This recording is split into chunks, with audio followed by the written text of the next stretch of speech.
हम बादल को घिरते देखा काव्य का अध्ययन कर।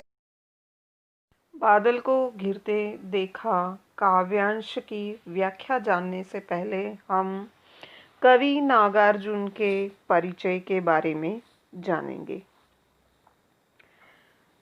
तरौली गांव, जिला मधुबनी, बिहार के निवासी नागार्जुन का जन्म अपने ननिहाल सतलखा, जिला दरभंगा, बिहार में हुआ था। इनका मूल नाम वैद्यनाथ मिश्र था। नागार्जुन की प्रारंभिक शिक्षा स्थानीय संस्कृत पाठशाला में हुई। बाद में इस निमित्त वाराणसी और कोलकाता भी गए। सन 1936 में वे श्रीलंका गए और वहां बौद्ध धर्म में दीक्षित हुए। सन 1938 में वे स्वदेश वापस आए। फक्कड़पन और घुमक्कड़ी उनके जीवन की प्रमुख विशेषता रही है। उन्होंने कई बार संपूर्ण भारत का भ्रमण किया। राजनीतिक कार्यकलापों के कारण कई बार उन्हें जेल जाना पड़ा। सन 1935 में उन्होंने दीपक मासिक पत्रिका तथा 1942 और 43 में विश्व बंधु साप्ताहिक पत्रिका का संपादन का कार्य किया।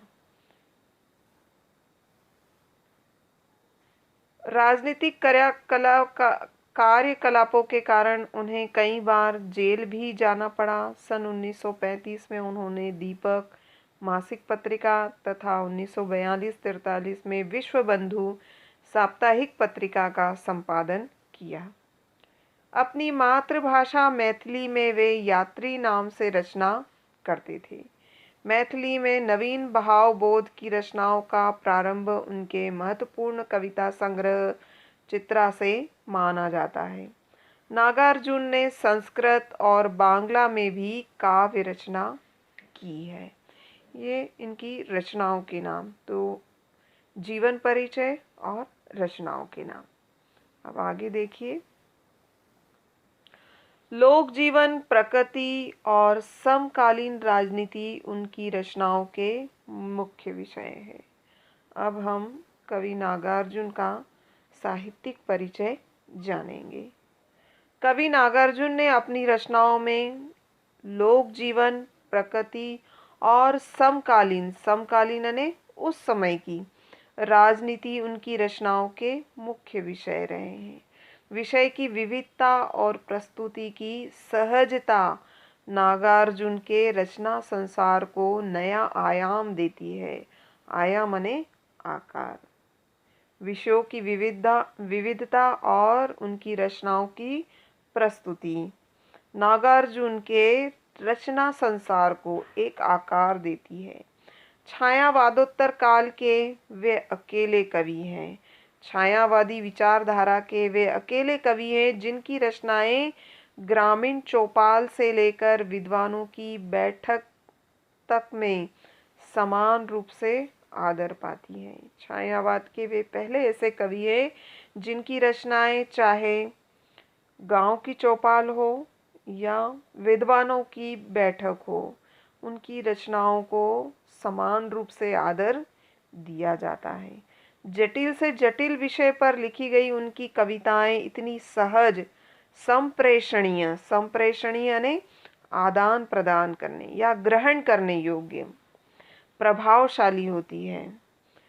यानी कैसी भी कविता हो, जटिल से जटिल अगर विषय भी है तो उस पर उन्होंने जो काव्य रचनाएं लिखी है वह कैसी है? सरल, सहज और आसानी से ग्रहण करने योग्य है। इसीलिए उनकी जो काव्य रचना है वह प्रभावशाली होती है। पाठक के मानस लोक में तत्काल बस जाती है। पढ़ने वाले व्यक्ति के मन में पूरी तरह से बस जाती है। यानी पाठक को उनकी कविता पूरी तरह से समझ में आ जाती है। नागार्जुन की कविता में धारदार व्यंग मिलता है। नागार्जुन के काव्य में तीखा व्यंग भी मिलता है। जनहित के लिए प्रतिबद्धता उनकी कविता का मुख्य विशेषता है। लोगों के लिए प्रतिबद्ध होना उनके काव्य की सबसे बड़ी विशेषता है। नागार्जुन ने छंदबद्ध और छंद मुक्त दोनों प्रकार की रचनाएं रची हैं। कवि नागार्जुन ने छंदों से युक्त रचनाएं भी रची हैं और छंदों के बंधन से मुक्त रचनाएं भी रची हैं। उनकी काव्य भाषा में एक और संस्कृत काव्य परंपरा की प्रतिध्वनि है, तो दूसरी ओर बोलचाल की भाषा की रवानी और जीवंतता भी है। यानी उनके काव्य में यदि संस्कृत के भाषा के शब्दों का प्रयोग है, तो दूसरी ओर उन्होंने अपने काव्य में बोलचाल की भाषा का प्रयोग भी किया है। यानी बोलचाल की भाषा में प्रचलित होने वाले शब्दों का प्रयोग भी किया है। पत्रहीन नग्न गाछ पर उन्हें साहित्य अकादमी पुरस्कार प्रदान किया गया। उन्हें उत्तर प्रदेश के भारत भारती पुरस्कार, प्रदेश के मैथिली शरण गुप्त पुरस्कार और बिहार सरकार के राजेंद्र प्रसाद पुरस्कार से सम्मानित किया गया। उन्हें दिल्ली की अकादमी का शिखर सम्मान भी मिला है। यानी कहने का तात्पर्य है कि उनके विभिन्न काव्य संग्रह पर उन्हें पुरस्कृत भी किया गया है। उनकी प्रमुख कृतियां हैं, अर्थात उनकी प्रमुख रचनाएं हैं युगधारा, प्यास की पथराई आंखें, सतरंगे पंखों वाली, तालाब की मछलियां, हजार हजार बाहों वाली, तुमने कहा था, पुरानी जूतियों का कोरस, आखिर ऐसा क्या कह दिया मैंने, रत्नगर्भा, ऐसे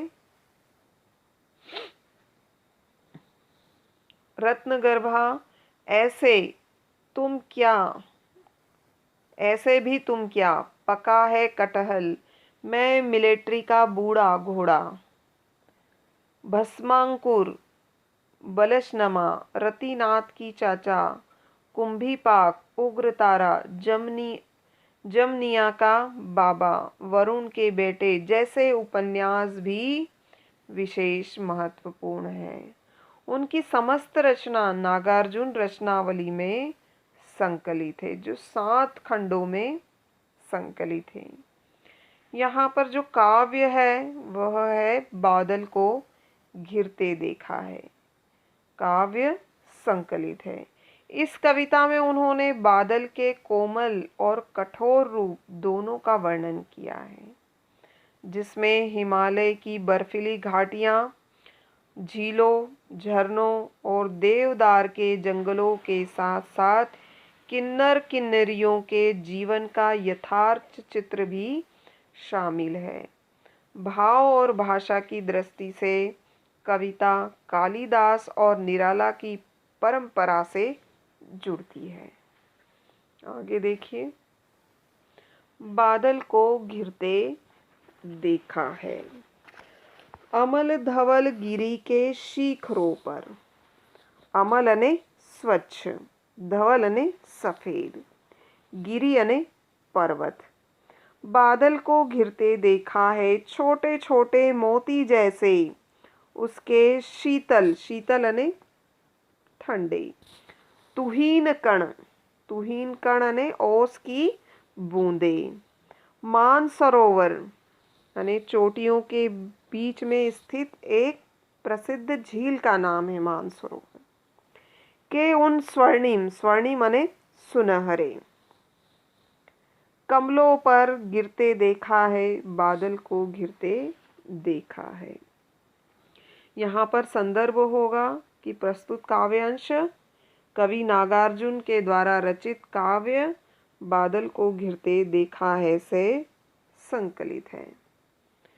प्रसंग होगा, इस पद में कवि ने कैलाश मानसरोवर यात्रा के दौरान बर्फ से ढकी हुई चोटियों के प्राकृतिक सौंदर्य के बारे में वर्णन किया है।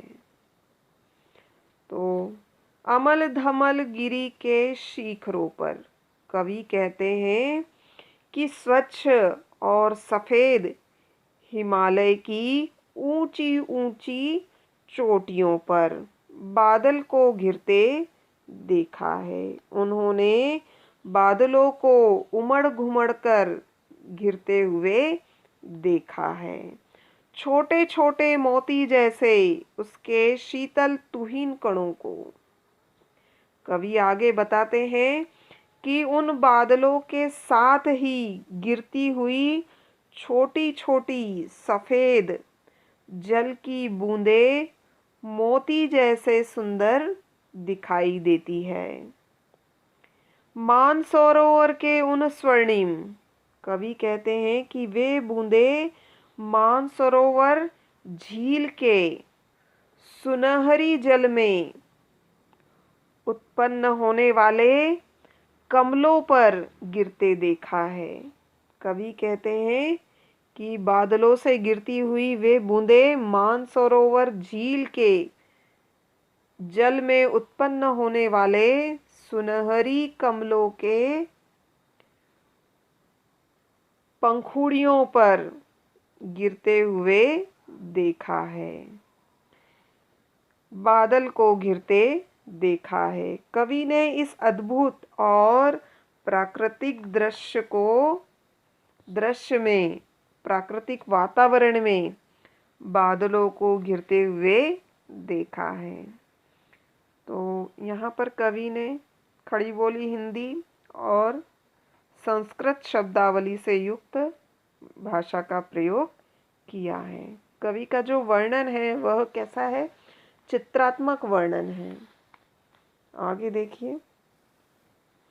तुंग हिमालय के कंधों पर, तुंग यानी ऊंची, हिमालय यानी पर्वत, हिमालय पर्वत, हिमालय के कंधों पर यानी हिमालय की चोटियों पर छोटी छोटी बड़ी कई झीलें हैं। कवि कहते हैं कि हिमालय की ऊंची ऊंची चोटियों के बीच में अनेक छोटी बड़ी झीलें हैं। उनमें से एक मानसरोवर झील है। उनके शामल नील सलील में और इन झीलों में सुंदर नीला और सांवले रंग का जल भरा हुआ है। समतल देशों से आकर, कवि कहते हैं कि इन झीलों के स्वच्छ और निर्मल जल में कई समतल यानी समतल मैदानी क्षेत्रों से पक्षी जल क्रीड़ा करने के लिए आते रहते हैं। पावस की उमस से आकुल, कवि कहते हैं कि वे पक्षी मैदानी यानी समतल मैदानों की उमस भरी घुटन से युक्त वर्षा के मौसम में राहत पाने के लिए, शीतलता पाने के लिए यहाँ पर आते हैं। अपनी व्याकुलता को दूर करने के लिए यहाँ पर आते हैं। तिक्त मधुर विष तंतु खोजते और तीखे और मीठे विष तंतु को अपना प्रिय भोजन बनाते हैं। हंसों को तिरते देखा है, बादल को घिरते देखा है। कवि कहते हैं कि यहाँ पर आने वाले हंस झीलों की ओर प्रस्थान करते हैं। वे झीलों में तैरते हुए दिखाई देते हैं और जगह जगह पर वे जल क्रीड़ा करते हैं। बादल को घिरते देखा है। कवि ने इस प्राकृतिक सौंदर्य में, इस प्राकृतिक वातावरण में बादलों को घिरते हुए देखा है। कवि ने यहाँ पर झीलों में जल क्रीड़ा करते और तैरते हुए हंसों का सुंदर चित्र प्रस्तुत किया है ना। तो कवि की जो भाषा है वह खड़ी बोली हिंदी है और संस्कृत युक्त भाषा है, यानी तत्सम शब्दावली का प्रयोग किया है।